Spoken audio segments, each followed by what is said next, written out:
يا رب اشرح لي صدري ويسر لي أمري واحلل عقدة من لساني يفقه قولي. بسم الله الرحمن الرحيم والصلاة والسلام على رسول الله صلى الله عليه وآله وسلم. J'espère que vous allez bien. Salam alaikum à toutes et à tous. J'espère que tout va bien depuis hier, depuis la diffusion du live sur le poinçon rouge. Donc nous allons continuer en ce sens. Nous allons faire la partie 2 du poinçon rouge. Hier, nous avons fait la partie 1 que vous pouvez retrouver sur YouTube. Aujourd'hui, on va faire la partie 2. Alors, dans la partie 1, nous avions expliqué ce qu'est le poinçon rouge et à quoi il sert. Maintenant, nous allons continuer sur les signes de reconnaissance d'un vrai retrait du waqf. Donc, nous avions expliqué ce qu'était le waqf. Donc, le waqf, c'est un arrêt temporaire plus ou moins long, donc d'une durée de 40 ans. Un arrêt, un blocage de tout ce qui concerne le risque, la subsistance, les projets, voilà. Et ça touche principalement les professionnels de la guérison, donc tout ce qui est raqi, tout ce qui est thérapeute, magnétiseur, guérisseur, etc. Ça peut toucher aussi des personnes qui ne sont pas thérapeutes, qui ne sont pas magnétiseurs, qui ne sont pas raqi. Donc elles sont également concernées par le poinçon rouge, mais dans une moindre mesure. Alors, le retrait du waqf, ce n'est pas une impression, c'est un basculement énergétique qui est mesurable. Quand le poinçon rouge agit véritablement, le corps, l'âme, l'énergie et les plans subtils en témoignent simultanément. Wa alaykoum salam à toutes les personnes qui viennent se connecter. Donc il ne s'agit pas d'un simple soulagement émotionnel ou d'un placebo spirituel, absolument pas. Il s'agit d'un événement dimensionnel qui transforme l'être dans toutes ses couches. Si un guérisseur ne remarque aucun signe clair et que les effets s'estompent en quelques jours, alors le waqf n'a pas été retiré. Donc les symptômes après le retrait du waqf, par exemple, si la personne sent des picotements dans les pieds et dans les mains, la signification c'est que c'est une libération des chaînes énergétiques qui étaient autour de ses mains et de ses pieds. Parmi les autres symptômes, la personne peut ressentir une chaleur intense dans le dos ou dans la nuque. Ça veut dire qu'il y a une ouverture des circuits bloqués, qui étaient bloqués auparavant, à cause du waqf. Wa alaykoum salam à toutes les personnes qui viennent se connecter. Si la personne sent une sensation de vide, puis ensuite de légèreté, ça veut dire qu'il y a une purge de l'énergie stagnante. Elle peut avoir également des larmes spontanées ou carrément même des nausées. Cela veut dire qu'il y a un nettoyage émotionnel profond. Et enfin, une forte envie de dormir ou d'isolement, c'est-à-dire quelques jours après le poinçon rouge. Cela veut dire qu'il y a un recalibrage des corps subtils au niveau de l'aura. Et ces effets ne sont pas aléatoires, ils suivent une logique énergétique très précise. Ils indiquent en fait que le circuit de baraka est de nouveau actif. Alhamdulillah. Donc, il peut y avoir également des signes dans les rêves, dans les 3 à 7 nuits suivantes, suivant l'imposition, ou plutôt la position, du poinçon. D'accord? Donc le rêve, vous le savez très bien, c'est le lieu où l'âme voit ce que le corps ignore. Donc après un retrait réel du waqf, le guérisseur, le raqi, le thérapeute voit des chaînes tomber. Il peut voir en rêve des chaînes tomber ou des clés en train d'ouvrir des portes. Il peut même revoir un ancêtre libéré. D'accord? Il peut voir une lumière rouge qui traverse son corps. Même d'autres voient leur propre reflet qui est reconstitué ou carrément même leurs mains et leurs pieds qui sont lavés dans une eau lumineuse. Donc tout ça, ce sont des signes d'un retour d'autorité spirituelle. Donc, après le retrait du waqf, le taux vibratoire du guérisseur, il est soit faible, d'accord, soit instable, soit absorbant. Donc ça dépend. Par exemple, avant le poinçon rouge, le taux vibratoire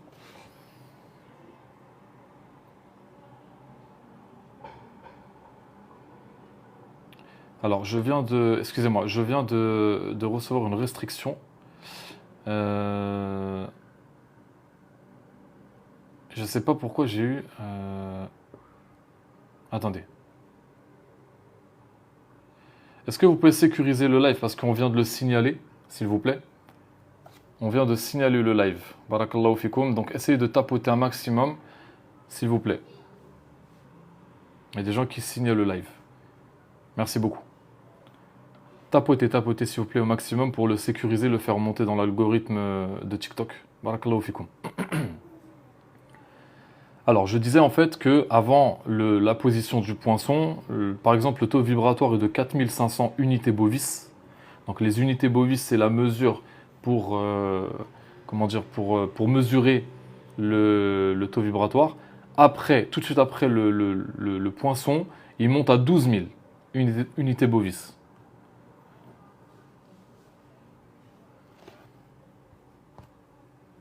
Donc, quand le waqf est levé, le guérisseur reçoit de nouvelles guidances, de nouvelles guidances intérieures, des visions spirituelles, des rêves oniriques pieux, etc. Il sent même une lumière sacrée dans la poitrine qui va l'élever sans qu'il le comprenne. Il peut même percevoir des signes dans la réalité quotidienne, c'est-à-dire des synchronicités, des alignements, de nouvelles rencontres, un aplanissement du chemin devant lui. D'accord? Et il retrouve la fluidité dans son risque. Dans ses relations, dans ses projets, etc. En fait, la baraka, elle commence à redescendre alors qu'avant, seul le stock de baraka terrestre qu'il avait en lui était exploité, comme j'ai expliqué dans la partie 1. Alors, attention. Comment dire? Le poinçon rouge, ce n'est pas un simple soulagement émotionnel ou un soin éphémère où tout revient quelques jours après. D'accord? Un raqi qui dit avoir levé le waqf mais dont le porteur ne voit aucun signe aucun signe que j'ai mentionné, là, c'est pas normal. D'accord? Il faut qu'il y ait une libération accompagnée d'une montée énergétique. Une libération qui nécessite de ressentir les choses intérieurement. Pourquoi? Parce que le poinçon rouge ne ment jamais. Soit il coupe, soit il ne coupe pas. Et s'il coupe, tout le système vibratoire le sait de manière innée. Donc la vraie guérison se mesure en fait sur tous les plans. Quand le taba ahmar descend, il laisse des cendres, des trous, des empreintes. Le souffle circule, les mains guérissent, le cœur bat. Vous voyez ce que je veux dire? C'est vraiment une reconnexion, masha'Allah. Alors, on va expliquer maintenant pourquoi certaines personnes retombent après avoir reçu le poinçon rouge. Il y a beaucoup de guérisseurs qui croient que recevoir le poinçon rouge signifie d'être sauvé définitivement. Non, la réalité, elle est plus subtile. Certes, le poinçon rouge libère, mais il ne protège pas contre l'autosabotage de soi-même. Il existe des guérisseurs qui ont bien reçu la libération, donc le poinçon rouge, mais qui sont retombés dans un waqf secondaire ou un ralentissement énergétique. Même parfois pire que le précédent. Est-ce que vous comprenez? Donc, les 5 causes majeures de rechute après le poinçon rouge sont les suivantes. Premièrement, une reconnexion aux anciens cercles occultes. Donc, il retombe en fait dans les travers occultes qu'il avait avant. Donc là, il y a une réactivation des liens magiques, des liens karmiques. Deuxièmement, un usage de la lumière reçu à des fins égotiques. Donc là, il y a une fermeture partielle des circuits énergétiques. Troisièmement, une absence de purification continue. Donc un retour de résidus anciens ou de pactes dormants. Voilà. Quatrièmement, une proximité avec des patients vampiriques, des patients qui ne sont pas sincères. Donc il y a un vol énergétique chronique. Et enfin, la rupture avec l'intention divine, la niya pure. Donc ce qui entraîne une perte de l'alignement vibratoire. Quand un guérisseur, un raqi, un thérapeute est libéré grâce au poinçon rouge, tout son environnement énergétique doit changer. En conséquence, Donc, revenir aux mêmes habitudes, côtoyer les mêmes personnes, fréquenter les mêmes lieux pollués vibratoirement, c'est justement inviter le waqf à revenir, mais sous une autre forme dans sa vie. Est-ce que vous comprenez? Donc, le poinçon rouge démarre une mission, mais il ne la clôture pas. Il y a certains guérisseurs qui se disent bah maintenant que je suis libre, ça y est, je suis au sommet, j'ai le poinçon rouge. Absolument pas. Rien n'est acquis dans la vie, même avec tous les poinçons du monde. Si Allah veut te faire tomber, il te fait tomber. C'est lui qui décide. Le sommet n'est pas le début de l'ascension. C'est le point d'observation pour voir tout ce qu'il reste à purifier, justement. Et croire qu'on a tout vu, tout guéri, c'est ouvrir une porte à l'orgueil, justement. Et l'orgueil, c'est le poison le plus rapide pour réouvrir un waqf. Et après la rupture du waqf, normalement, l'énergie du guérisseur remonte en flèche. Mais cette lumière fraîche, elle est convoitée. Et donc, attaquée. Un guérisseur, par exemple, ou un thérapeute ou un raqi qui ne prie pas à l'heure, qui ne fait pas de dhikr protecteur, qui ne médite pas avant ses soins, qui ne referme pas les portails énergétiques après ses séances, qui n'a pas la bonne niya, qui n'a pas l'humilité de tout remettre entre les mains d'Allah, etc., et ce type de guérisseur verra son énergie aspirer lentement. Et sans s'en rendre compte, il tombera à nouveau dans une nouvelle forme de waqf. Vous comprenez?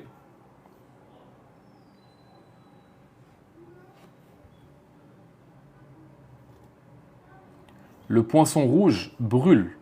Il n'y a aucun problème avec ça. Mais il s'éteint, s'il n'est pas nourri par une intention pure et par de la discipline spirituelle. La protection divine n'est pas un droit automatique. C'est ça qu'il faut que vous dire dans votre tête. La protection d'Allah, c'est un contrat d'allégeance au quotidien. Car celui qui cesse de servir, cesse d'être gardé. Tout simplement.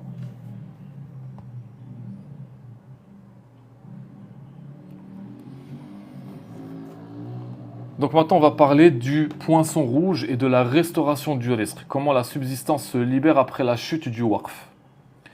Donc, quand un waqf est apposé par un sorcier contre un raqi ou un guérisseur, il ne bloque pas seulement l'énergie du soin. Il va verrouiller les portes du ciel liées à la subsistance, au rizq. En fait, il va diviser la baraka, la faisant fuir dans des directions opposées. Et alors là, on croit que c'est le mauvais œil, on croit que c'est un manque de clients, on croit que c'est une période difficile, mais en vérité, le rizq, il est là. Mais il ne peut pas descendre. Quand le poinçon rouge agit, il y a une remise en route des circuits de descente. Subhanallah, de la descente du rizq et de la baraka. Et voici ce qui change. Avant le poinçon rouge, la personne connaissait des retards d'argent constants, d'accord, des difficultés financières.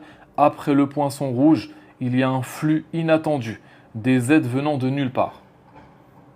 Avant le poinçon rouge, elle avait des difficultés à attirer des patients, des clients. Après le poinçon rouge, il y a un afflux soudain, un bouche à oreille qui commence à se mettre en place par la volonté d'Allah.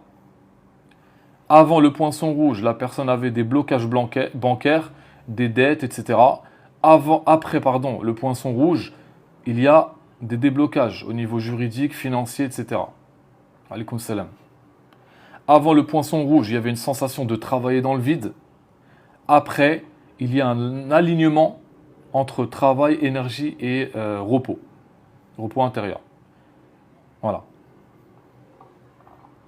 Donc, quand le poinçon rouge céleste touche le waqf dans sa totalité, c'est comme si les canaux d'abondance étaient débouchés et que Allah subhanahu wa ta'ala envoyait des provisions sans calcul humain. Alaykoum salam.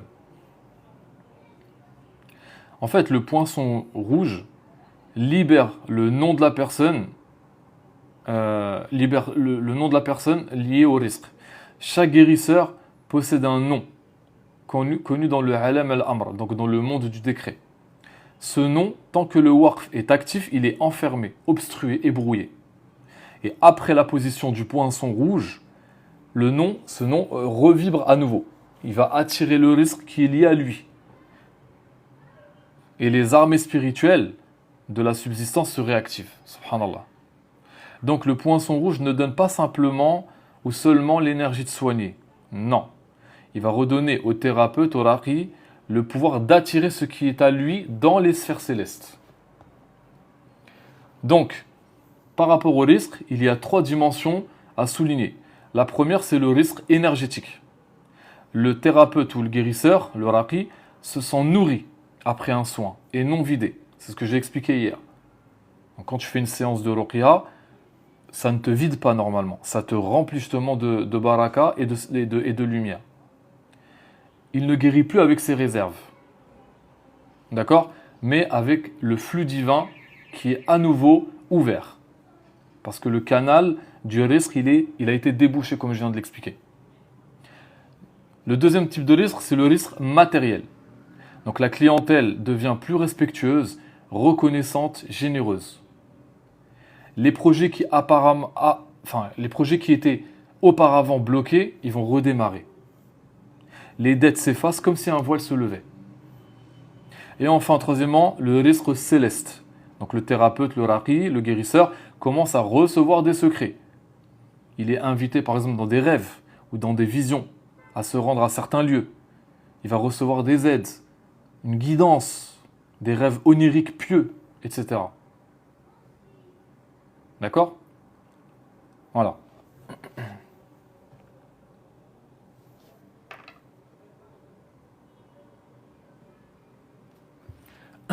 Alors, donc,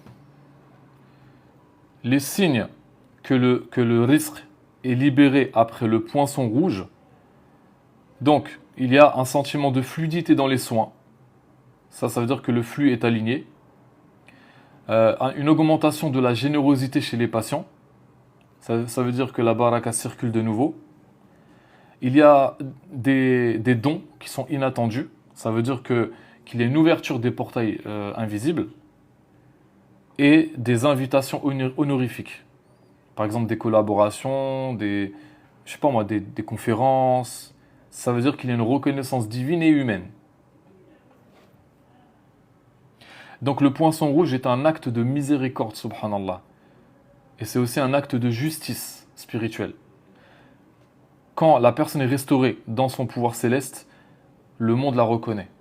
Car l'énergie circule de nouveau et Allah subhanahu wa ta'ala, du haut du ciel, il lui envoie ce qu'il a gardé. Ce qu'il lui gardait, pardon. Jusqu'à ce qu'elle soit prête. Donc lorsque le risque est libéré après des années de blocage, le guérisseur entre dans une phase dangereuse. C'est ce que j'appelle l'abondance non intégrée.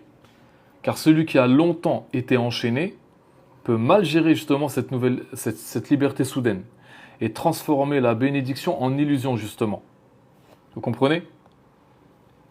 Donc il y a beaucoup de raqi, beaucoup de thérapeutes qui tombent dans cette illusion. Si j'ai du succès, de l'argent, de la reconnaissance, c'est que je suis sur le haqq. Ils se disent ça en fait. Mais dans le monde invisible, le succès n'est pas une preuve. C'est une épreuve, justement. L'argent peut venir aussi bien par le nour que par les djinns, pour te tenter et te faire tomber, alimenter ton ego. La notoriété peut venir aussi bien par la sincérité que par l'ouverture d'un portail d'illusion. Le flux, il peut être soit divin, soit démoniaque. Donc le poinçon rouge libère, certes, mais il ne remplace pas la lucidité intérieure. Ça, il faut vraiment l'intégrer.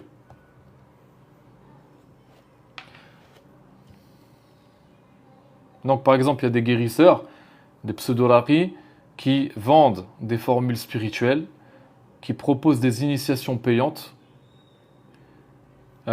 qui vendent l'accès à ce qui est sacré.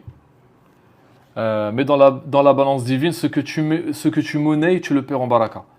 Ça ne veut pas dire que les soins doivent être gratuits. Non, les soins doivent être payants, il n'y a aucun problème avec ça. Mais je parle de la niya, de l'intention. Vous comprenez? Donc la lumière qui est donnée gratuitement ne peut pas être transformée en produit de marché. C'est impossible. Est-ce que vous pouvez tapoter s'il vous plaît, pour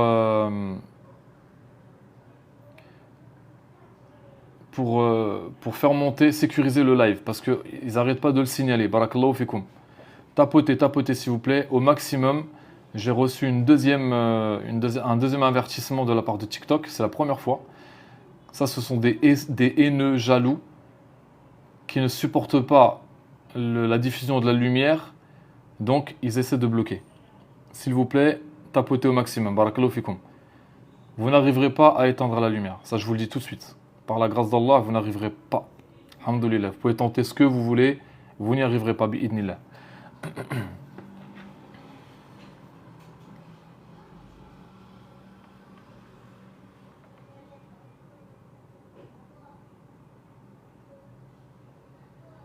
Merci, barakallahu fikum.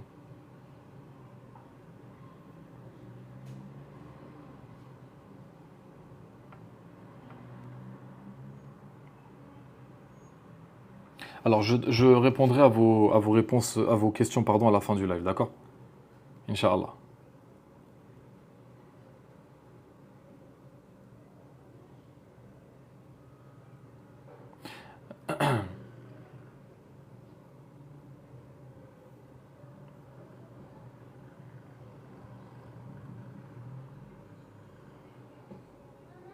Alors, le poinçon rouge. On va parler maintenant de l'effet vibratoire du poinçon rouge. Masha'Allah. Alors, c'est pas un simple symbole. Non. C'est le poinçon rouge, c'est une structure vibratoire, énergétique, consciente, un sceau vibrant, un feu intelligent.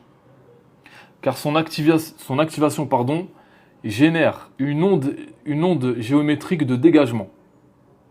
Des flammes invisibles qui vont brûler les chaînes occultes, qui enchaînaient, les mains et les pieds du raqi ou du thérapeute. Il entraîne également une vibration rythmée, comme un battement de cœur céleste, vous voyez?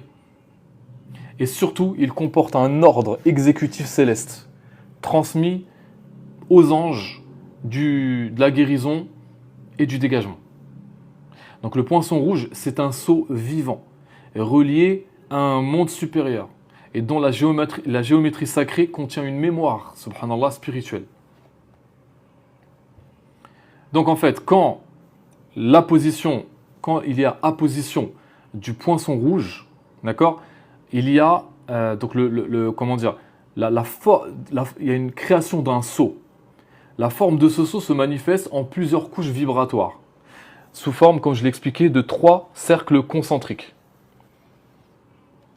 Donc, ces 3 cercles concentriques sont les symboles de la libération en 3 temps. Premier temps, c'est le dégagement des pieds. Donc les pieds, c'est quoi? C'est l'ancrage dans la matière. C'est le risque, tout simplement. Deuxième cercle, c'est le dégagement des mains. Les mains, c'est quoi? C'est la transmission, c'est la baraka. Le troisième cercle, c'est le dégagement de la poitrine, qui est le réceptacle de la foi, de la lumière, de la sincérité. Donc il y a une flamme centrale de couleur rouge-orangé qui ne brûle pas, mais elle consume tout ce qui est occulte. Et pendant la position du poinçon, il y a aussi un rayon vertical partant du centre et descendant à partir des mondes supérieurs, reliant le sceau du poinçon rouge à l'ordre céleste qui gouverne justement les poinçons. C'est ce qui fait du poinçon rouge un sceau de feu purificateur et de décret céleste.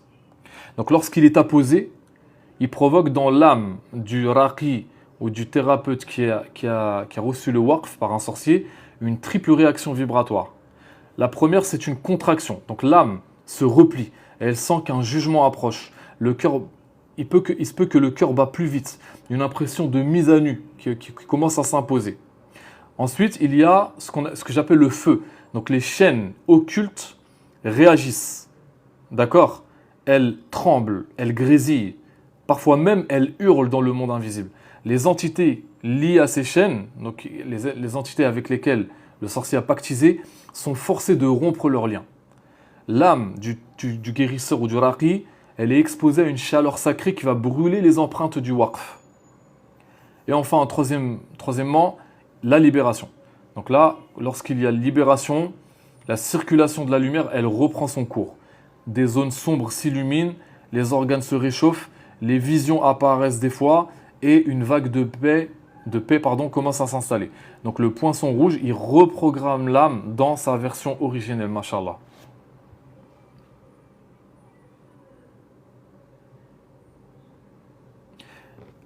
Donc il y a certains maîtres initiés, certains chouyours qui affirment que la fréquence énergétique du poinçon rouge, elle dépasse les 344 000 unités bovis.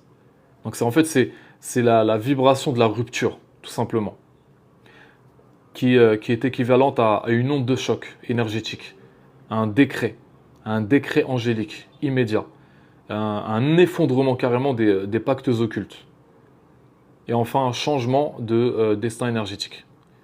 Non, il ne réencode pas l'ADN. Ça, c'est le poinçon vert. C'est le premier poinçon. C'est le poinçon vert qui réencode l'ADN spirituel. Et cette fréquence, elle active les anges. Elle attire la manifestation des anges du dégagement. Ceux qui, dans les sphères célestes, les sphères supérieures, sont mandatés pour casser les chaînes invisibles, les chaînes occultes.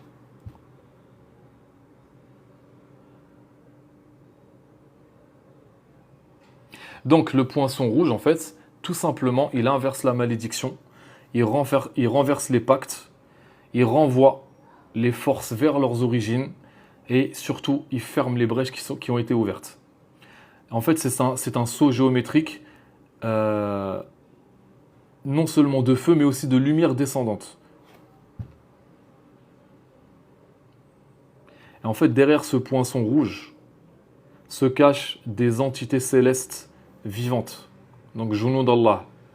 Se cache également un décret d'annulation de pacte, des codes sacrés célestes, et surtout une onde de lumière activant les soins les plus profonds. Subhanallah. C'est l'un des sceaux les plus redoutés des sorciers. C'est ça que je vous explique. C'est l'un des sceaux les plus redoutés par les sorciers. Car ils ne chassent pas simplement. Non, il anéantit le fondement même de leur œuvre. Vous avez le poinçon noir et le poinçon rouge. Ça, c'est une arme de destruction massive contre les sorciers et les magiciens.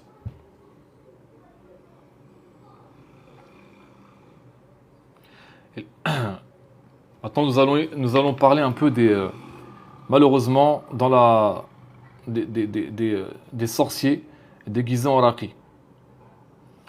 Dans la Oumma actuelle, une catégorie très dangereuse de personnes sévit en silence.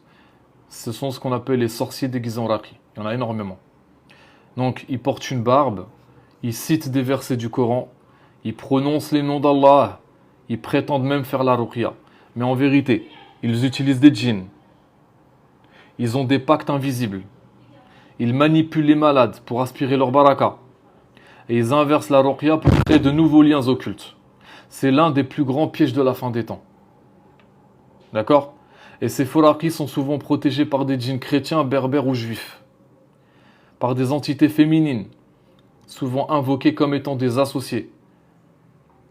Ils sont protégés également par des systèmes de miroirs énergétiques qui reflètent leur mal sur leurs patients. Et ils sont protégés également par des auras protectrices de mensonges générés par leur pacte, justement. Et c'est pourquoi beaucoup de personnes se trompent à leur sujet. Ils ressentent quelque chose de fort, mais ne perçoivent pas que cette force vient d'un pacte inférieur. Vous comprenez? Berbères parce que les ancêtres des Berbères, c'était des Juifs. Tout simplement. Un exemple, dans la région d'Agadir, les Berbères reculés, ils continuent de fêter, ils ont une fête qu'on appelle Boujloud. Boujloud, c'est des entités démoniaques. Ils s'habillent en chèvre, ils mettent des costumes de chèvre, des cornes, etc. Voilà, ça c'est des pratiques païennes entachées de shirk. Voilà, tout simplement. Donc, la fausse lumière, c'est la plus dangereuse. Resignalez le live s'il vous plaît, parce qu'on tente encore de Enfin, retapez le... S'il vous plaît. S'il vous plaît. Essayez de tapoter sur le live, s'il vous plaît. Barakallahu fikum. Ils essayent de le fermer. Alhamdulillah, ils n'y arriveront pas. Vous n'y arriverez pas. Vous pouvez faire ce que vous voulez. La lumière, elle reste, bi'idnillah, par la volonté d'Allah. Donc, quand un cheikh, vient à Agadir, mon frère. Va à Agadir, va dans le Souss, tu verras c'est quoi la sorcellerie la plus puissante du Maroc. Donc, quand un cheikh porteur du poinçon rouge entre en contact avec ce type de foraqi, plusieurs réactions sont possibles. Leur djinn s'agite intérieurement parce que parfois même ils les possèdent en public. Leur visage devient sombre, leur regard change. Le pacte se manifeste sous forme de spasmes, de migraines, de tremblements. Certains fuient physiquement le cheikh avant même que le sceau ne soit apposé. S'ils persistent, le poinçon rouge annule directement leur pacte, ce qui peut entraîner des crises internes, des maladies, ou tout simplement la chute complète de leur capacité soi-disant à soigner. En fait, c'est une justice vibratoire immédiate, tout simplement. Donc, quand un foraqi est confronté à un porteur du poinçon rouge, il peut manifester une agressivité non contrôlée, une tentative de discréditer le shirk, d'accord? L'accusant de shirk, l'accusant de choses dégueulasses.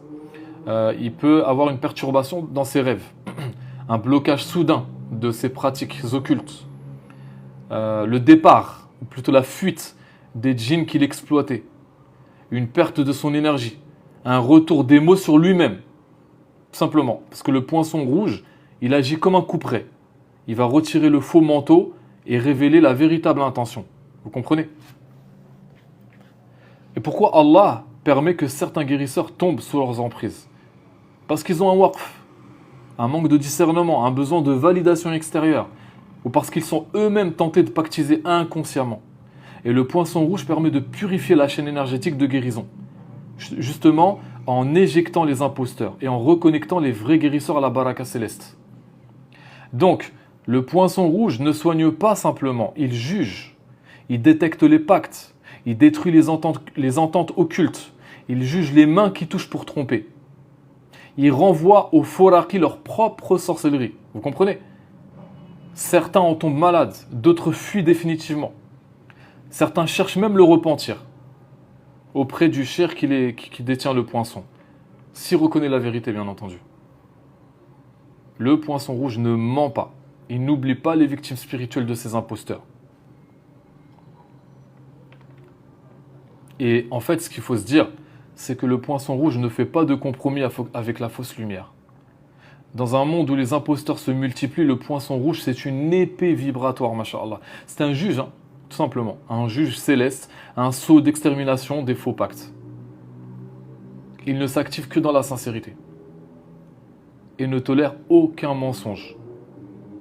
Les mensonges qui sont derrière, cachés par des versets coraniques, par des paroles pieuses, etc. Vous voyez ce que je veux dire?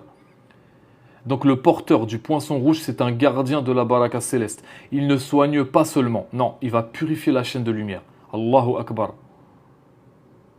Pourquoi le poinçon rouge, il est redouté dans le monde des djinns, dans le monde des sorciers? Pourquoi? Parce que c'est une onde de rupture avec les pactes djinniques. Le poinçon rouge n'est pas seulement un outil de guérison, je l'ai dit à maintes reprises. C'est un acte de guerre spirituelle contre les systèmes de pactes djinniques. Il faut savoir que dans les mondes invisibles, les djinns pactisants, ils sentent une onde de rupture quand il y a le poinçon. Ils perçoivent une vibration rouge, étincelante, flamboyante, un feu. Ils entendent même parfois une résonance céleste semblable à un décret divin dans le ciel. Et ils se désolidarisent de force. Voilà. Parce qu'ils craignent ce sceau.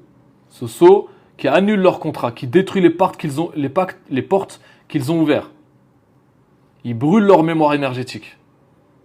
Et il appelle les anges de la destruction, qui neutralisent leur présence.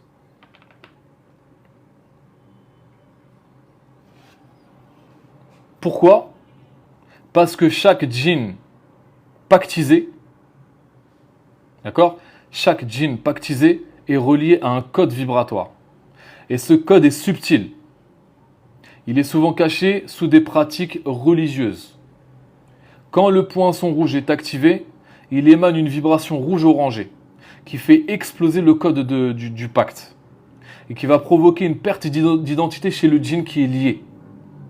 Certains se dématérialisent carrément. D'autres hurlent dans les sphères subtiles. Et quelques-uns même implorent qu'on arrête. Le poinçon rouge n'est pas seulement perçu comme une arme. C'est un acte de désactivation de leur autorité. C'est très très très puissant.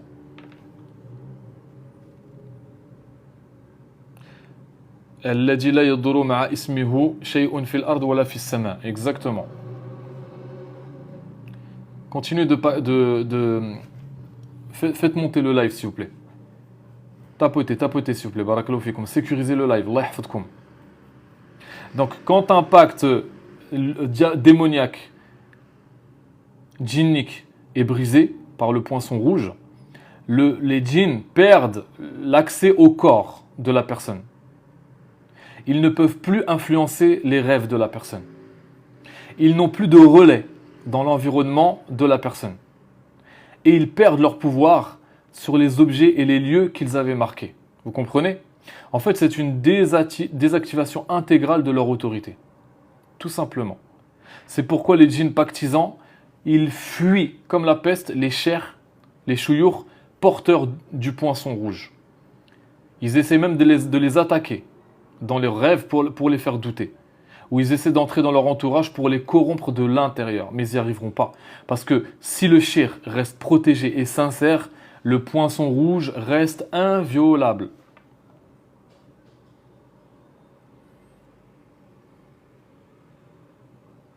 Alors, pourquoi les djinns redoutent plus le poinçon rouge que la ruqya? Parce que la ruqya va les blesser. Mais le poinçon rouge les juge et les détruit. La ruqya chasse, elle les chasse. Mais le poinçon rouge coupe le lien à la source. Ils le reconnaissent non pas comme une force, mais comme un sceau divin émanant d'un décret supérieur. Est-ce que vous comprenez ce que je vous dis? C'est une arme de la fin des temps, le poinçon rouge. Il est lié aux shir, aux chouyours, qui sont qui portent en eux le tawhid pur, qui détiennent en eux, les clés de la lumière primordiale. C'est pour ça qu'Allah il leur donne l'insigne distinction, si je peux dire ça comme ça, de leur donner le poinçon rouge. Et il y a des entités qui ont vu le poinçon rouge dans le monde invisible et qui le décrivent comme une lumière rouge impénétrable, un feu qui brûle jusqu'aux pactes oubliés.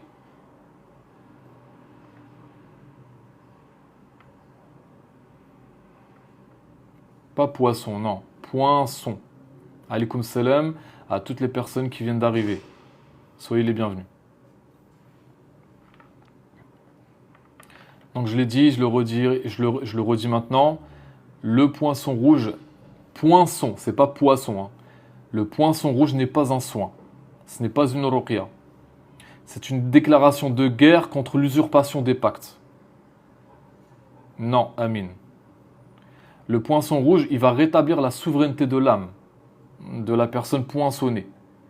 Parce qu'il va fermer les brèches qui ont été ouvertes. Il va rétablir le tawhid énergétique du patient. C'est pourquoi le djinn le fuit, les sorciers l'évitent et les anges l'accompagnent. Le porteur du poinçon rouge n'est pas un simple raqi, n'est pas un simple guérisseur. C'est un exécutant du décret céleste de rupture. Voilà.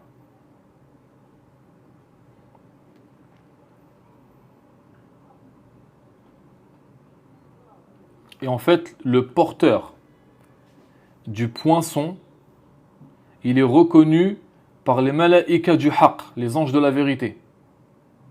Il est reconnu par eux.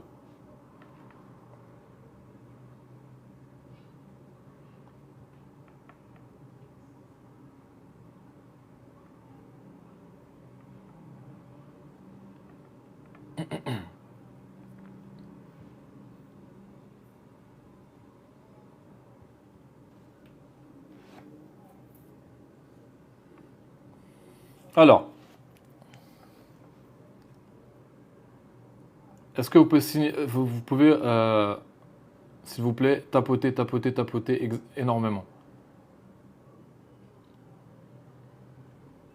Alors, les 3 types de protection céleste qui sont activés après l'apposition du poinçon. Donc, après l'intervention réussie du poinçon rouge, 3 formes de protection se manifestent dans l'invisible.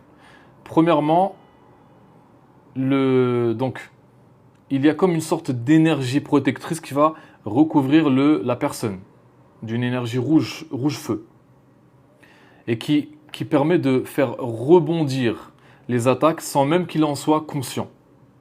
C'est comme un manteau en fait. Et ce manteau, il est lié à l'épée des malaïkas de la rupture, les anges de la rupture. En fait, il est invisible mais peut parfois être vu par certains clairvoyants sous forme de cape rouge. Vous voyez ce que je veux dire? Donc ce manteau spirituel, énergétique, protège la personne qui reçoit le poinçon tant qu'il reste fidèle à sa mission et qu'il ne pactise pas avec des djinns ou des sorciers. Ensuite, il y a ce qu'on appelle al-sitr al-maktoum, c'est-à-dire le voile d'invisibilité spirituelle. Donc cette protection, elle rend le guérisseur raqi non repérable par les entités cherchant la vengeance. Elle agit comme un filtrage dimensionnel. Les sorciers ne peuvent plus voir clairement son énergie. Vous voyez ce que je veux dire? Et ses rêves, ses déplacements, ses actions spirituelles deviennent floutés dans l'astral. Mais ce voile n'agit que s'il garde un taux vibratoire stable et qu'il respecte l'éthique du soin, voilà, qu'il respecte les recommandations d'Allah, les interdits d'Allah, etc. Et enfin, il y a ce qu'on appelle mafatih al-himaya, les clés de verrouillage.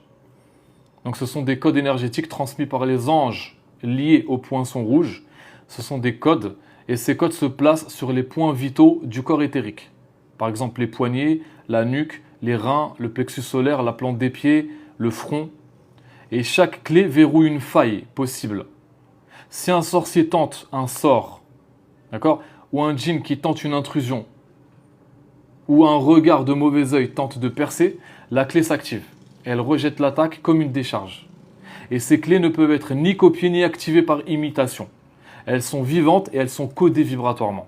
Elles sont liées au poinçon rouge. Mais comment entretenir ces protections justement? Elles ne restent actives que si le raqi ou guérisseur fait ses invocations quotidiennes, évite les relations toxiques, évite les péchés, les grands péchés, ne retourne pas vers des pratiques bizarres, New Age, Reiki, ne pactise pas avec les djinns, etc. N'enseigne pas sans idn. Car la trahison du lien vibratoire peut désactiver ses protections. Par exemple, s'il calomnie, s'il se retourne contre le cher qui lui a donné le poinçon rouge, s'il ment, s'il le salit, s'il le calomnie, tac, ça se retourne contre lui.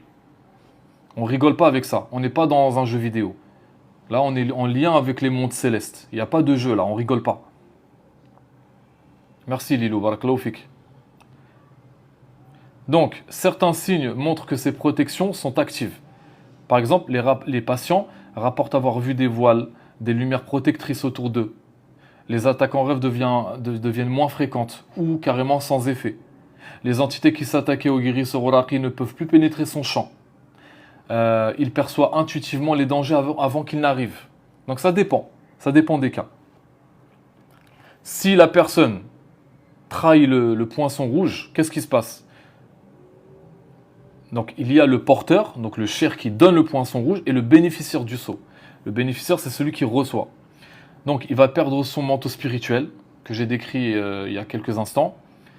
Il voit le voile qui le rendait invisible se désactiver, et même les clés peuvent se retourner contre lui, car ces protections sont liées à une alliance spirituelle, et non à une possession automatique. Est-ce que vous comprenez? Celui qui trahit la lumière de ce poinçon attire une punition directe de l'armée céleste. Encore une fois, je le redis, on ne rigole pas avec ça. On n'est pas dans un jeu vidéo. Donc, le poinçon rouge restaure, protège et confie une mission. Il ne s'agit pas seulement de guérir un blocage, un waqf. Non, il confie une mission de transmission. Il protège le porteur de ceux qui ont tenté de l'anéantir. Et il lui confie des outils célestes invisibles, à condition qu'il marche dans la sincérité avec Allah. Voilà.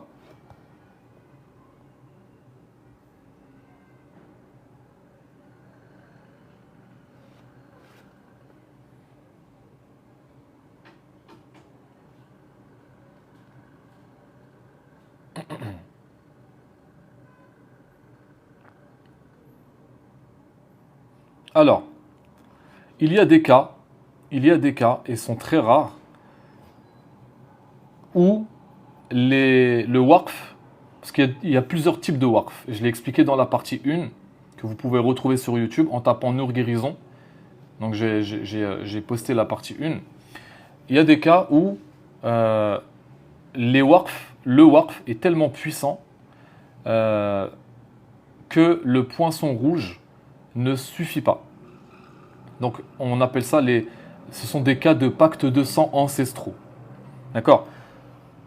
Donc dans certains cas très rares mais critiques, le poinçon rouge ne suffit pas à lui seul pour briser le waqf. Pourquoi? Parce que le blocage énergétique ne vient pas seulement d'un sort ou d'un pacte isolé, mais d'un pacte de sang transgénérationnel, qui est apposé sur tout le système énergétique familial. Tout le système énergétique familial, généralement transmis de père en fils ou de mère en fille. Vous comprenez? Donc ces pactes sont liés à des offrandes humaines, à des trahisons rituelles ou à des serments anciens prononcés dans les mondes invisibles. Et ils forment ce qu'on appelle un nœud karmique énergétique scellé dans le sang de la famille. Et comment les reconnaître? Par exemple, le patient s'épuise même après le soin avec le poinçon rouge. Il a des symptômes héréditaires persistants, des anémies, des stérilités, des handicaps, etc. Il voit souvent ses ancêtres en rêve, mais enchaînés ou emprisonnés. Des entités se manifestent sous forme d'anciens membres de la famille. Il y a des morts bizarres dans la famille ou des coupures de destinée répétées dans la lignée familiale. Donc là, c'est quoi la solution? La solution, c'est de combiner deux poinçons. Le poinçon rouge et le poinçon noir. Il faut activer un second seau immédiatement après le poinçon rouge. Donc le poinçon noir. Le poinçon rouge libère le guérisseur, le raqi, de ses chaînes personnelles et énergétiques. Mais le poinçon noir est le seul à casser définitivement les pactes de sang occultes, en maudissant les djinns, les sorciers, les entités qui ont contracté ces pactes. Est-ce que vous comprenez? Donc le double poinçon agit comme une double vague. La première, elle va brûler les chaînes du corps. La seconde, elle va détruire les racines transgénérationnelles. Et il y a certaines personnes qui ne peuvent pas porter ce double poinçon. Parce que c'est une opération qui est dangereuse. Très dangereuse même. Elle attire la fureur des djinns transgénérationnels puissants. Elle peut provoquer des représailles sur toute la famille. Elle nécessite un idn très élevé. Elle exige au cheikh porteur qu'il soit lui-même détaché de toute lignée pactisée. Et seuls certains cheikhs élus célestement peuvent manier cette combinaison. Oui, Shawiya, je possède, alhamdoulilah, les poinçons. Je possède le poinçon vert, le poinçon noir, le poinçon rouge et le poinçon blanc, par la grâce d'Allah. Là, par exemple, la semaine dernière, il y a un sorcier qui m'a attaqué, en rêve. Il m'a attaqué, et je me suis battu contre lui, en rêve. J'ai décidé de le poinçonner. Je réfléchis, je me dis, je vais attendre un petit peu. S'il est récidif, s'il réattaque, là j'active le poinçon. C'est pas à la moindre attaque, tout de suite tu sors le... Non. Ça, ce sont des armes de destruction massive. On ne les sort qu'en cas de dernier recours. Imagine en ce moment les pays qui sont en tension entre eux là. Imagine dès qu'il y a le moindre désaccord, alors tac, il y a un pays qui sort la bombe nucléaire et qui la lance sur l'autre. Non, ça se fait pas. Donc voilà.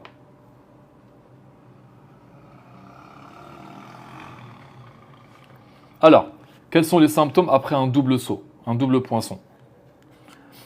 Donc, la personne peut traverser une crise de purification extrême, de fortes fièvres, des cauchemars, des vomissements, une rupture brutale de lien avec les membres toxiques de la famille, un réveil de mémoire, souvenirs oubliés, visions de pactes occultes, etc. Une reconstruction énergétique complète. Une fois ce cap passé, le patient ressent un soulagement profond jamais vécu auparavant. Un redémarrage vibratoire fort et souvent l'apparition de dons spirituels qui étaient auparavant bloqués depuis des générations. Voilà. Donc il y a certains waqf qui sont trop anciens, trop enracinés, trop violents. Le poinçon rouge, il peut les fissurer, il peut sérieusement les endommager. Mais seul le poinçon noir peut les déraciner. Et dans ces cas rares, le cher porteur de ces deux poinçons devient un exécuteur céleste. Et la lumière restaurée dans la lignée peut enfin s'épanouir pleinement sans plus aucune entrave.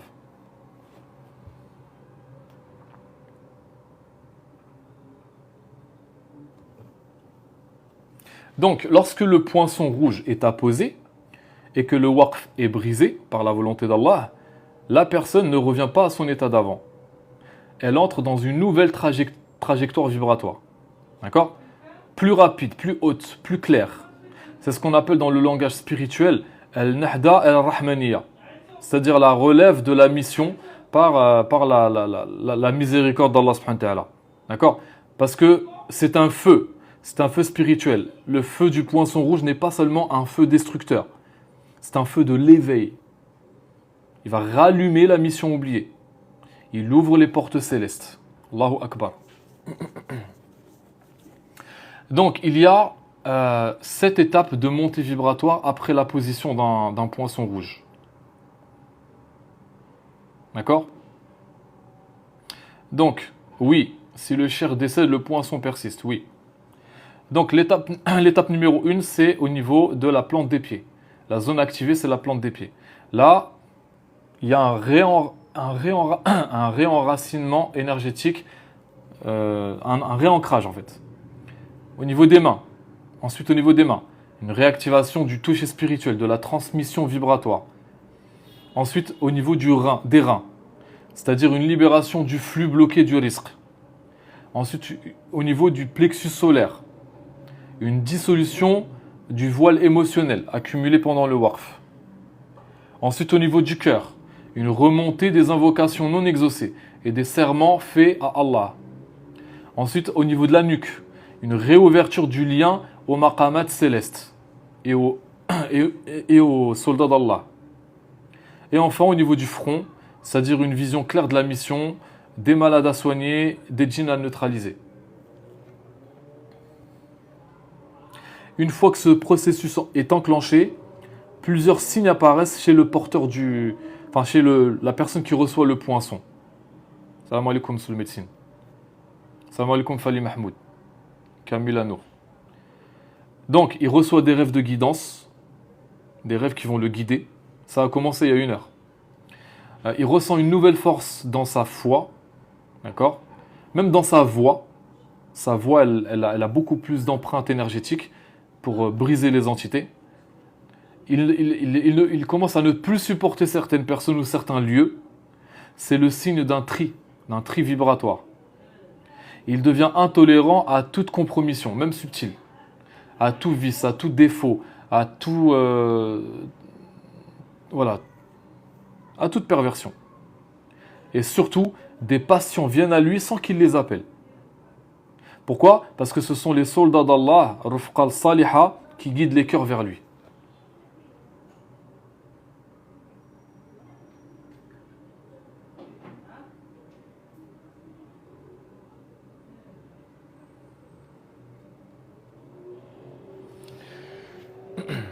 Donc, comme je disais tout à l'heure, beaucoup pensent qu'après avoir reçu le poinçon rouge, tout est définitivement réglé. Ça y est, on a atteint le nirvana, on est devenu des saints, c'est bon, on a le paradis, on l'a gagné. Faux. Complètement faux. Le poinçon rouge brise les chaînes, il rétablit la circulation de la baraka, il réactive la lumière intérieure, mais il n'annule pas le libre arbitre du porteur. Est-ce que vous comprenez? Il entre dans une zone de test vibratoire extrêmement intense. Et s'il fait de mauvais choix, la lumière restaurée peut alors se fermer. Ce n'est pas une punition, mais une loi de résonance. Vous comprenez? Ce que vous portez doit être gardé en pureté. Sinon, ça se retire, ce qui est tout à fait normal. Donc, les erreurs que commettent les guérisseurs, les raqis, les personnes qui reçoivent le poinçon rouge. Donc, à peine libérés, ils retournent inconsciemment dans des cercles spirituels où on invoque soit des djinns ou des cercles soufis spirituels dirigés par un muqaddam, dirigés par un shir pour faire du dhikr, mais qui lui-même a pactisé avec des entités. Et ce retour crée un effet boomerang énergétique. Donc le waqf peut partiellement revenir. Où la personne ressent une chute brutale de son taux vibratoire, avec des symptômes comme la fatigue, une irritabilité, des rêves de poursuite, une perte de patientèle. Tapotez s'il vous plaît. Ils font tout pour signaler le live. Ça fait 1 heure qu'ils tentent de faire sauter le live. Tapotez s'il vous plaît. Merci beaucoup. Barakallahu fikoum. Donc, la personne libérée pense qu'elle peut utiliser ses anciennes méthodes. Grave erreur. Grave erreur. La fréquence énergétique, elle a changé. Alhamdulillah, après le poinçon. Les corps subtils sont plus ouverts. Mais les méthodes anciennes deviennent trop faibles. Donc le risque, c'est faire entrer trop d'énergie à la fois.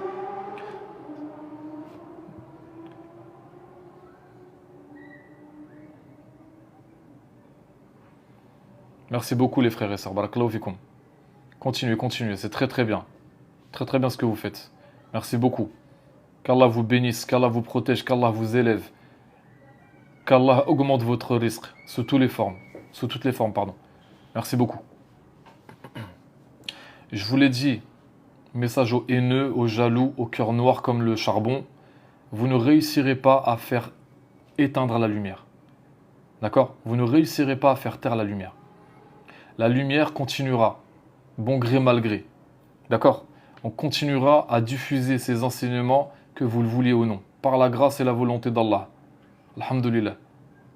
Ce n'est pas parce que vous ne vibrez pas avec ce que je dis que ça veut dire que c'est faux. Si vous n'êtes pas content, vous dégagez, vous virez du live. Alhamdulillah, barakallahu fikoum. Donc, il y a certains guérisseurs, certains raqis, qui pensent que le poinçon rouge les rend invincibles. Mais en réalité, il les rend plus exposés, car leur lumière devient visible à partir des plans sombres, des plans ténébreux. Cela attire les djinns jaloux, attire les fausses demandes, attire les sorciers en recherche de vengeance, et même parfois d'autres raqis voleurs de lumière, jaloux. Et donc il faut redoubler de vigilance, rester dans l'humilité, rester dans la droiture, fermer les portes énergétiques après chaque séance. Donc la conclusion c'est quoi par rapport à ce sujet-là? C'est que le poinçon rouge c'est un dépôt, d'accord? La lumière descend, il n'y a pas de problème, mais c'est à l'homme qui doit, c'est l'homme qui la porte qui doit la garder. Et ce dépôt exige une purification constante et quotidienne. Celui qui est libéré d'un waqf, mais qui retombe dans le monde d'avant, rejette le dépôt et devient vulnérable à des attaques encore plus sournoises. Celui qui garde le feu rouge allumé en lui et qui protège sa nouvelle vibration entre dans un niveau supérieur de sa mission. En fait, il va devenir un libérateur pour d'autres, tout simplement. Alhamdulillah. Et c'est comme ça que la lumière se transmet.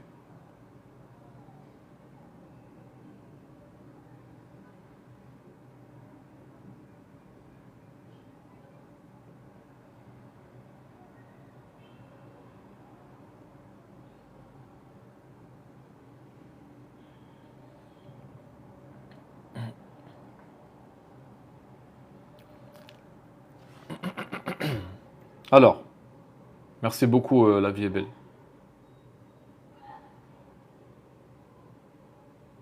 Donc, Seuls ceux qui ont un haut degré de pureté intérieure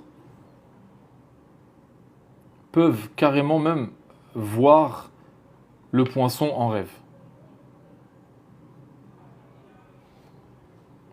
Pourquoi? Parce qu'en fait, c'est pas le poinçon rouge, c'est pas une amulette, hein. C'est pas un objet magique. Ça n'a rien à voir avec tout ça. C'est pas un tatouage, c'est pas un dessin. C'est une lumière consciente, gravée dans le champ énergétique de la personne par un cher porteur de ce poinçon. Et ce feu spirituel ne peut pas être manipulé, copié, vendu. Non, il reconnaît l'intention, la sincérité, la mission. Quand le waqf étouffe le risque, d'accord? Continuez à sécuriser le live, s'il vous plaît. Barakallahu fikoum. Alors, il existe une forme de pauvreté encore plus subtile que le manque d'argent, c'est ce que j'appelle la pauvreté énergétique. Donc c'est le cas d'un guérisseur, d'un raqi, d'un thérapeute qui est atteint par un waqf. Donc il peut travailler jour et nuit. Il peut avoir une clientèle du matin au soir. Faire des soins puissants, prier, jeûner, invoquer. Et pourtant rien ne coule. Pourquoi? Parce que son risque, il est verrouillé dans les sphères invisibles. Et le waqf ne bloque pas seulement ses mains et ses pieds. Non, il ferme les portails de subsistance. Tant que le feu du poinçon n'a pas brûlé la serrure, le risque ne coulera jamais à pleine puissance. Comprenez?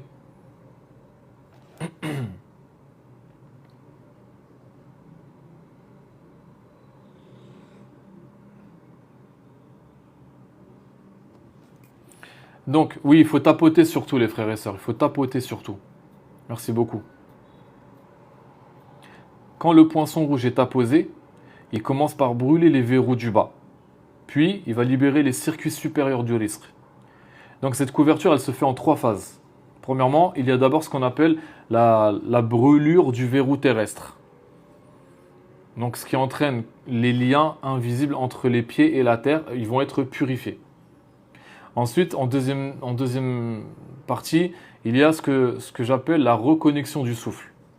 Donc, c'est-à-dire que le souffle du guérisseur, il retrouve sa puissance. D'accord? Merci Fouad.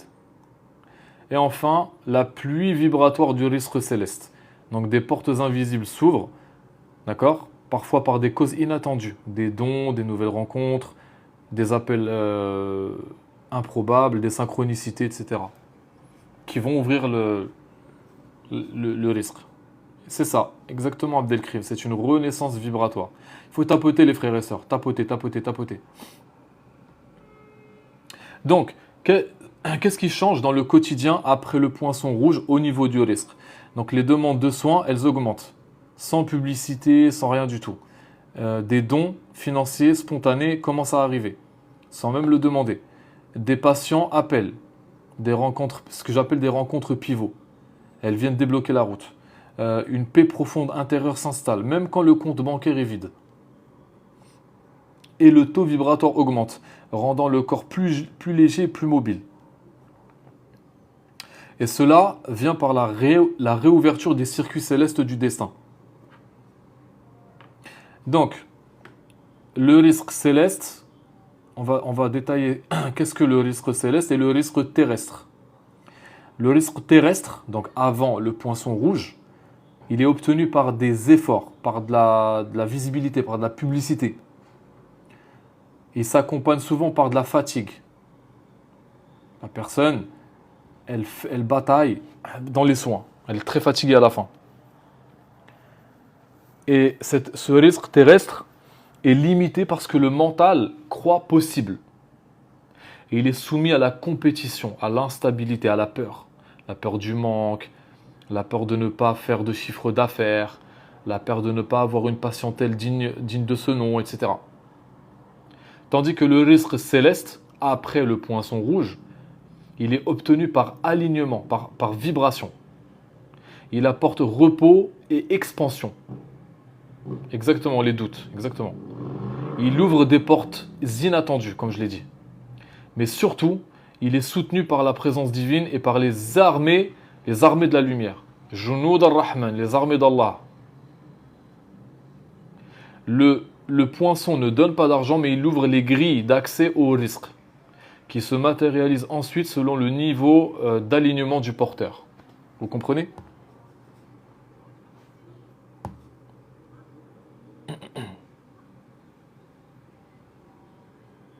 Donc, le waqf, c'est pas qu'un simple blocage énergétique, quand il y a un waqf.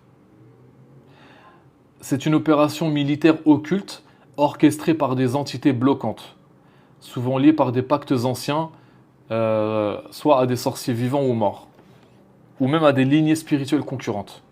Donc ces entités sont spécialisées dans quoi? Dans la neutralisation des guérisseurs de lumière. Ils sont spécialisés également dans l'étouffement de la lumière, dans la dérivation de leur risque, et surtout dans la récupération de la baraka au profit d'autres personnes. Donc elles opèrent dans l'ombre, dans des dimensions basses de l'astral et sont invisibles à la plupart des ruqya classiques. Parce que quand vous faites une ruqya, surtout les ruqya qui ne sont pas faites avec le idn, le raqi, il lit, il récite.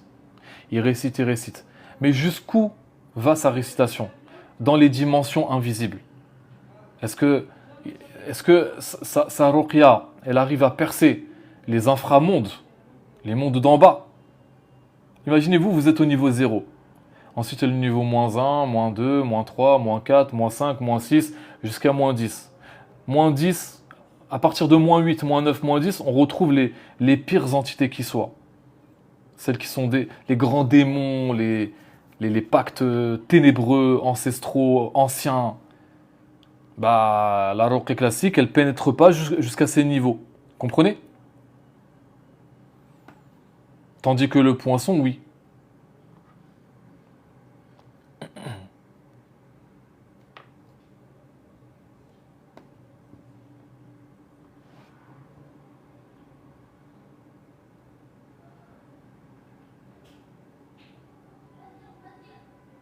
Alors, il existe cinq typologies d'entités liées au waqf. Donc, il y a les entités dites nadira. Nadira, c'est lié à... qui surveille. D'accord? Qui surveille l'évolution du guérisseur pour l'attaquer au moment clé. Donc, la signature énergétique de ce type d'entité, c'est quoi? C'est une présence dans le coin supérieur de la pièce. C'est-à-dire que vous sentez du froid. Le deuxième typologie d'entité, c'est Nazi'a. Nazi'a, c'est les entités qui vident la baraka des mains pendant les soins.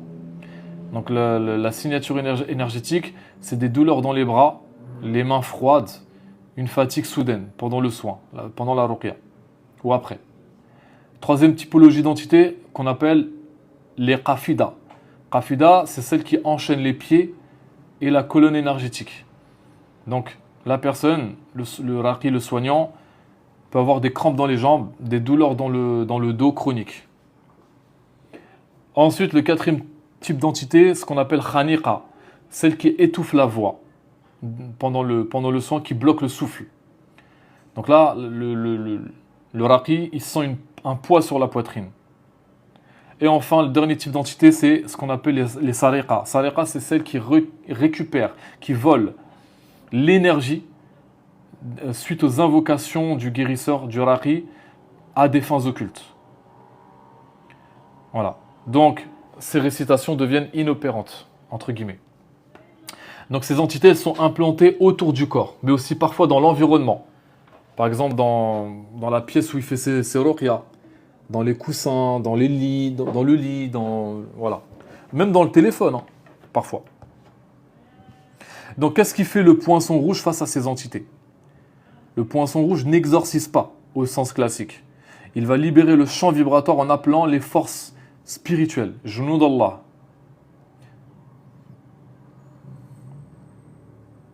Donc, il y a tout d'abord le feu de rupture, qui va dissoudre les chaînes invisibles, la lumière du rappel, qui va réveiller les soldats célestes qui étaient inactifs, donc la rufqa du guérisseur, du raqi. Il y a l'onde vibratoire qui va faire fuir les entités mineures et qui va fragiliser les grandes. Le quatrième niveau, c'est le scellage qui interdit à l'entité de revenir dans le même axe dimensionnel du guérisseur. Et enfin, le retour karmique, c'est-à-dire que l'énergie volée, elle est redirigée vers le porteur. En fait, c'est ce qu'on appelle une restitution énergétique. Et en fait, c'est une guerre invisible. Et le porteur du poinçon rouge devient un axe de combat. Donc, après activation du poinçon rouge, on observe généralement une augmentation brutale d'intuition. Des visions claires, voilà, une direction juste, une guidance, une reconnexion avec sa rufqa, des djinns de lumière pieux, des entités célestes, une aide céleste, des messagers invisibles. D'accord, une maîtrise plus fine des soins, avec un taux de réussite plus élevé. Des soins, de la ruqya, etc. Une capacité à sentir immédiatement les présences occultes autour de ses patients. Et surtout une capacité à couper les entités de niveau supérieur. Voilà.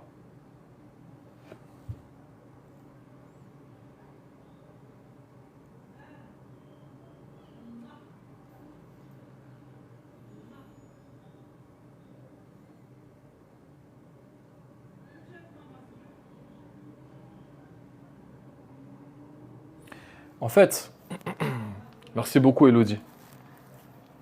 En fait, le poinçon rouge, il agit en fait selon trois mouvements. Trois mouvements. Il y a le mouvement de rupture, le mouvement de destruction et le mouvement de renaissance. Le mouvement de rupture, il va briser les chaînes, il va briser les nœuds, il va briser les pactes, les blocages, les cordes occultes. Le mouvement de destruction, il va brûler les implants énergétiques, les sorts, les pactes scellés dans les mains et dans les pieds. Et le mouvement de renaissance, il va activer une nouvelle circulation énergétique, rendant au corps son potentiel d'origine. En fait, il ne laisse aucune empreinte démoniaque survivre, tout simplement, mashallah.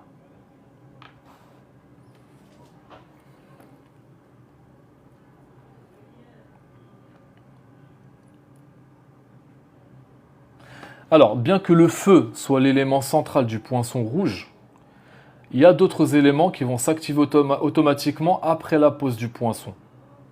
Par exemple, l'eau. L'eau spirituelle va nettoyer les anciens canaux d'énergie, va dissoudre les souvenirs traumatiques des soins échoués. Par exemple, il y a des raqis qui font des soins, ça ne réussit pas, ils ont un waqf, comme je l'ai dit en début de live, la dernière fois, en partie 1, ils utilisent que 25 à 30% de leur énergie. Donc, ils ont un taux de réussite qui est très bas. Donc, ça crée des mini-traumas. Un désespoir, une perte de confiance, une perte de motivation, de volonté, etc. Vous voyez ? Donc, cette eau spirituelle va dissoudre les souvenirs traumatiques des soins échoués. L'air va transporter la nouvelle intention spirituelle du guérisseur vers les sphères célestes.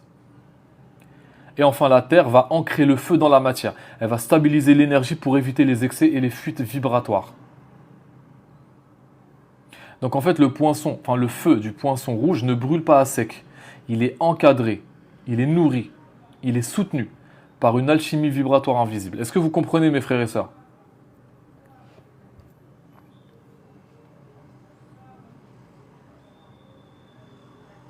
Alors, on va parler maintenant des effets énergétiques du poinçon sur les organes.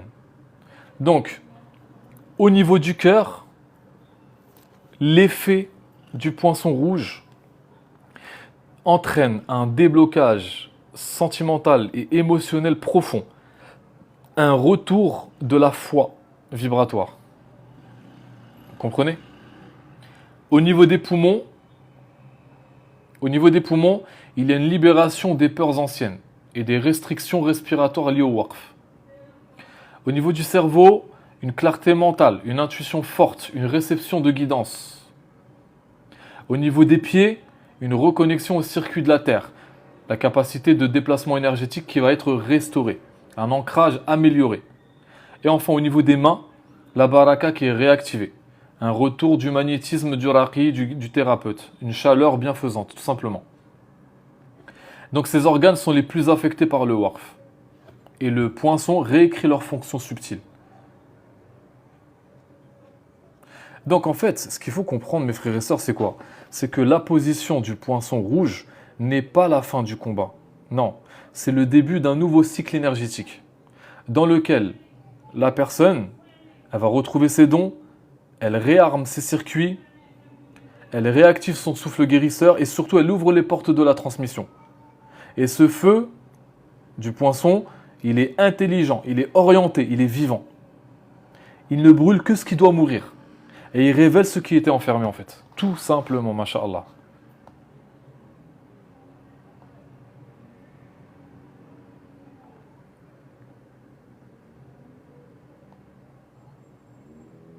Alors, on va parler maintenant des rofqa qui sont réactivés après la position du poinçon. Donc après l'activation du poinçon rouge, les rofqa saliha, qu'on appelle les compagnons spirituels invisibles, ils reviennent progressivement. Pourquoi? Parce qu'avec le waqf, certains étaient enfermés, d'autres étaient endormis, ou tout simplement absents du champ du guérisseur, à cause de ce waqf. Une fois réveillés, ils vont nettoyer le lieu du soin. Ils vont repousser les entités collées au patient. Ils vont guider le guérisseur, le thérapeute, le raqi dans ses choix énergétiques. Ils vont l'informer en rêve. Il va avoir des flashs, etc. Ça, j'ai expliqué dans la partie 1 du poinçon rouge.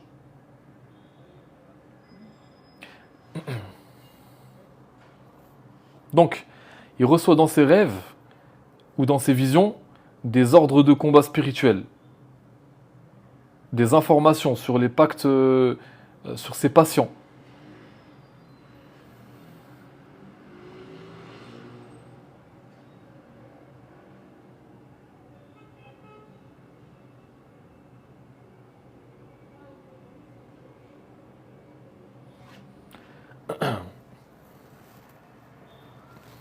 Je répondrai à vos questions après, Inch'Allah.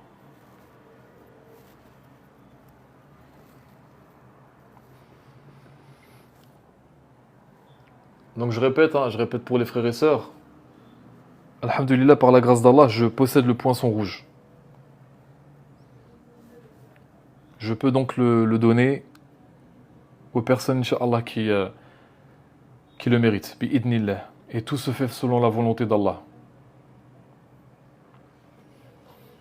Donc n'hésitez pas si vous avez des questions, Inch'Allah.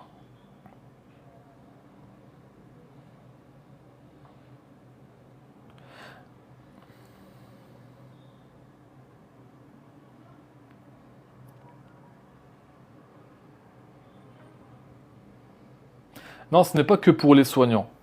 C'est destiné en priorité pour les professionnels de la guérison, donc les thérapeutes, les raqis, tout ça, les guérisseurs. Mais une personne qui n'est pas guérisseur et qui a un waqf, elle peut en bénéficier.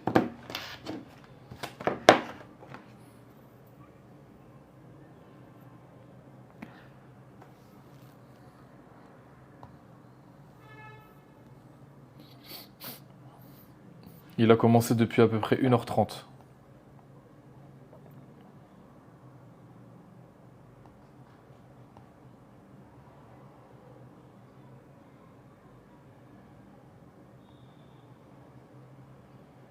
Alhamdulillah.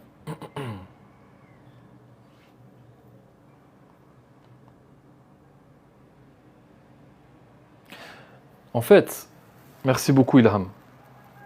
Salam alaikum Ilham. Donc en fait, le poinçon rouge, ce qu'on peut dire, c'est qu'en libérant les circuits énergétiques du thérapeute ou du guérisseur ou du raqi, il va épurer le cœur. Subhanallah. Il va purifier le champ aurique. Il va réaligner le souffle. Il va vider le centre de la nefs en fait. Le cœur alors devient ce que j'appelle une cavité vibratoire réceptive à la lumière d'Allah.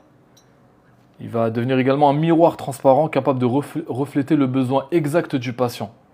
Oui, tu peux recevoir plusieurs poinçons. Mais pas en même temps.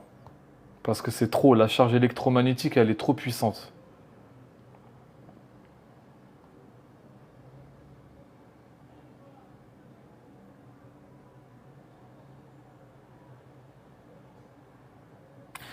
Bien sûr, je peux donner le poinçon à distance, bien sûr. Tout à fait.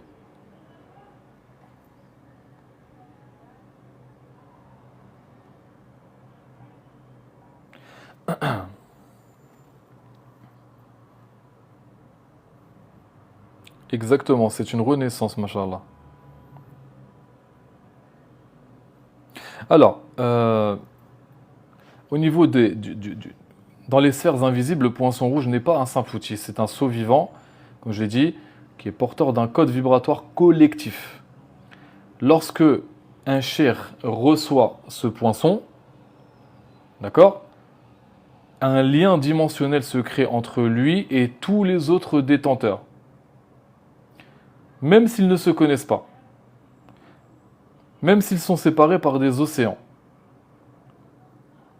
Et ce n'est pas une confrérie, non, ni une organisation secrète, ni un ordre initiatique ou qu'est-ce. Non, c'est une sorte de fraternité vibratoire célestement coordonnée, composée de chers authentiques qui ont le poinçon, de guérisseurs Nourani, de Raqi porteurs de Baraka, et en fait, voilà.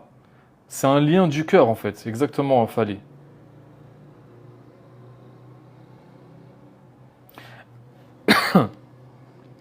Et le poinçon, c'est pas la personne qui le demande, ça y est, je lui donne. Non. Parce que, imaginez, il y a des gens qui peuvent venir me voir, me demander le poinçon. Mais d'où je la connais, la personne? Qui me dit que c'est pas un sorcier déguisé en patient? Est-ce que vous comprenez? Qui me dit que c'est pas un voleur de baraka qui veut le poinçon, justement? Il faut le mériter, exactement. Il faut le mériter. Donc la personne doit cheminer avec moi 3 à 4 mois, d'accord? Et surtout, je dois voir sa sincérité. Donc, on ne peut pas donner le poinçon comme ça facilement à qui le demande. On ne fait pas commerce de ça. Poinçon, pas poisson.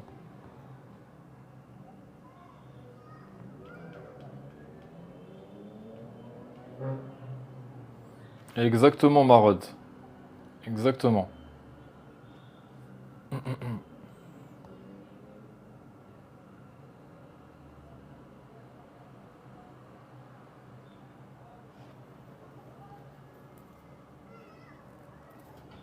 Et le poinçon rouge, c'est une arme contre le Dajjal à la fin des temps. Parce que le Dajjal n'est pas simplement un homme ou un imposteur. Non, c'est un système. C'est un champ énergétique inversé qui va mimer la lumière, qui va usurper la vérité, qui va aspirer la foi en offrant un substitut lumineux falsifié. D'accord? Et ce piège, il est tellement raffiné que seul un feu supérieur peut l'annuler. Et donc le poinçon rouge, c'est l'un des derniers remparts contre le Dajjal en vérité. Il est remis uniquement aux chouyours qui le méritent.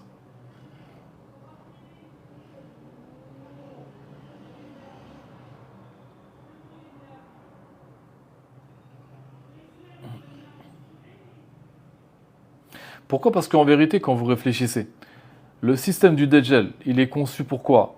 Pour neutraliser les guérisseurs Nourani, pour inverser les codes de lumière, pour détourner la ruqya, pour spiritualiser la perversion, et enfin sacraliser l'ego. Mais il n'a aucun accès aux porteurs du poinçon rouge, dans un seul cas, s'ils doutent, si ces personnes-là doutent. Car le doute, même subtil, il ouvre une micro-faille énergétique dans le champ aurique de la personne. Et le plus grand bouclier contre le Dajjal, c'est pas la force, c'est l'alignement au haqq, l'alignement à la vérité. C'est ça.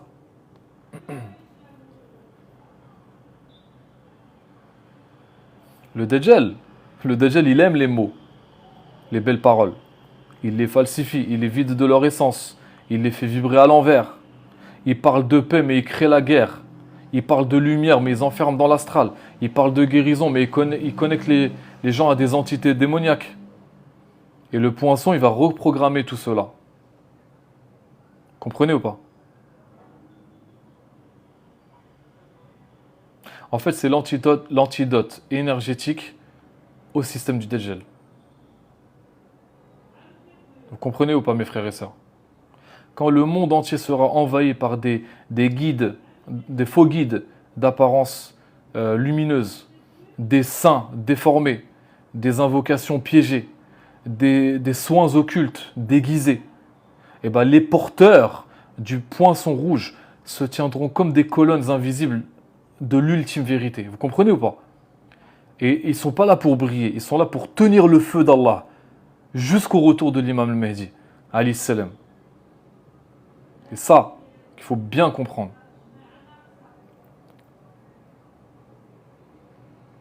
Donc, par rapport au waqf, le waqf, ce n'est pas une simple malédiction. C'est un verrou énergétique multidimensionnel, placé par un sorcier ou une entité supérieure, souvent avec la complicité d'un pacte ancestral, et qui vient cadenasser les portails du guérisseur, du raqi, du thérapeute. Ces portails ne sont pas physiques. Ce sont des clés de vibration céleste que l'âme du guérisseur possédait à la naissance, que Allah lui a donné. Comprenez? Mais qui ont été gelés, qui ont été scellés, qui ont été verrouillés par le waqf. Barakallahu fik, développement personnel. Ce sont des portails. Ces portails-là, ils ont 4 emplacements dans le corps. Au niveau de la main droite, la fonction énergétique, c'est quoi? C'est le transfert de la baraka, de la lumière. L'effet du waqf sur la main droite, c'est que la main devient éteinte, froide, fatiguée après les soins. Et donc, la guérison, elle est ralentie. Une perte de capacité à soigner. Le deuxième portail, c'est au niveau du pied. Ça, c'est quoi? C'est accès à la lignée énergétique du destin, le qadar. Il y a un blocage dans la voie, difficulté à avancer, perte de direction, confusion spirituelle, perte de repères. Vous voyez ou pas? Le troisième portail, c'est au niveau du rein, en particulier du rein gauche. C'est le réserve de la baraka terrestre. Tout ce qui est lié au risque, à la santé, à la vitalité. Les effets du waqf, une fatigue chronique, une chute du risque, des maladies étranges. Les résultats, une détérioration physique, une pauvreté vibratoire. Et enfin le portail du cœur, le portail vers la baraka céleste. Les effets du waqf entraînent une fermeture complète, une incapacité à recevoir la lumière divine.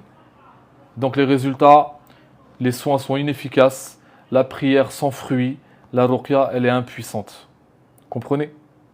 Donc le waqf, c'est une architecture occulte montée pour enchaîner le guérisseur, l'épuiser, le limiter, le détourner de sa mission. Est-ce que le poinçon se transmet de génération en génération? Non, c'est un poinçon par personne. Aucun verset seul, aucune ruqya classique, aucune hijama ne peut rompre un waqf ancestral programmé sur 40 ans. 40 ans de blocage, 40 ans de souffrance. Le waqf, c'est un code inversé. Seule une clé plus élevée que son auteur peut briser le verrou. Vous comprenez? Donc le poinçon rouge transmis par un shir porteur de l'autorisation céleste, donc le idn, contient en lui une vibration innée qui va remonter à la source du waqf, qui va traquer le code du waqf et le brûler dans tous les mondes où il a été inscrit. Comprenez?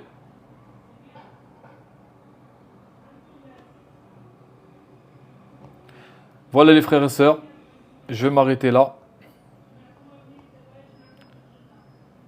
Je pense que je ferai une partie 3 où on va parler des rufqa.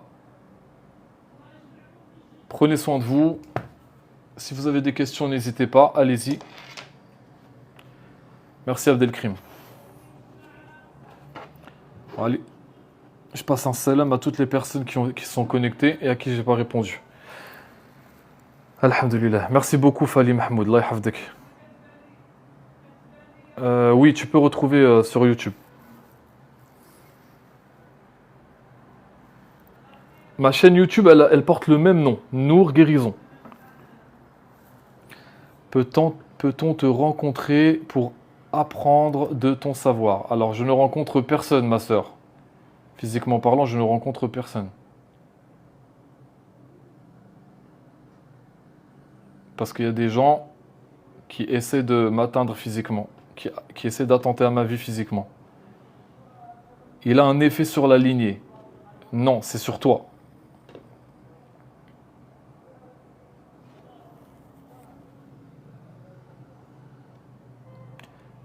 Alhamdulillah, je vous avais dit que vous pouvez, les ennemis de la lumière peuvent signaler le live. Alhamdulillah, le live est resté jusqu'à la fin. Grâce à vos efforts, c'est en étant à plusieurs qu'on avance. C'est en étant ensemble qu'on arrive à concrétiser ensemble des choses. Merci Najm.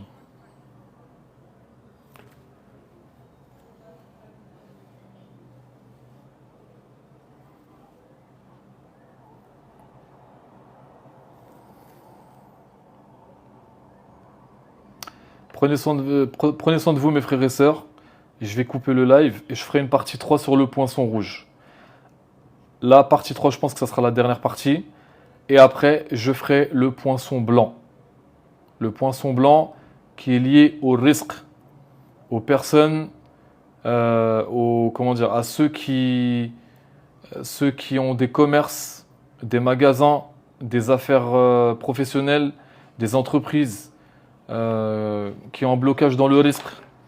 Pour les personnes qui passent des diplômes, des concours administratifs pour une facilitation des dossiers administratifs, tout ce qui est tribunal, etc., etc. Ça, c'est le poinçon blanc. Et après, on fera le poinçon violet lié aux maladies du corps physique, liées aux maladies physiques.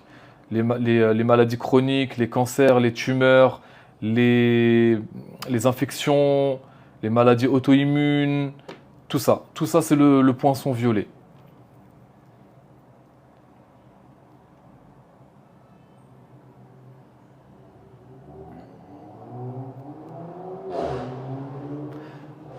Allah yahfadkoum et à très bientôt. Salam alaikum.